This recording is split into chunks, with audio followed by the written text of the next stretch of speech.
Okay, அனைவருக்கும் வணக்கம். நான் நினைக்கிறேன் இந்த பேண்ட் உருவாக்குறது சம்பந்தமாக இப்போ 3 வீடியோஸ் ஏற்கனவே போட்டிருக்கிறேன். இப்போ இதில் 4வது வீடியோஸில் ஏற்கனவே இந்த சிம்பிள் பற்றியான அறிமுகம் நான் உங்களுக்கு கொடுக்கல.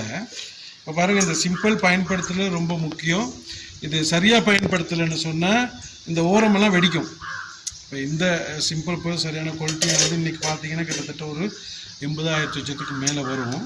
முதல் இந்த சிம்பிள் எடுத்தோன்னா இந்த கையில் நீங்கள் எப்படி என்ன செய்யணும்னா இப்படி போட்டுக்கணும், இந்த இப்படி போட்டுக்கணும், இப்படி போட்டு இப்படி தொங்க விட்டு இந்த 2 விரலை கொண்டாந்து இப்படி போட்டுக்கணும். அப்போ இப்போ சிம்பிள் கை உள்ளுக்கு இருக்கும். அப்போ இதையும் அப்படி போட்டோம்னா பாருங்கள், ரைட், இப்படி போட்டு இப்படி தொங்க விடணும். தொங்க விட்டு கொண்டாந்து தான் என்ன செய்யணும் பாருங்க, அந்த சவுண்ட் வந்து அப்படி இருக்கும். இல்லை இது டைட் பண்ணி அடிச்சோம்னா இப்படி வரும். இது நல்ல சிம்பிள்னால பாருங்கள், நார்மலாக தட்டினோடனே அப்படி சவுண்ட் வருது.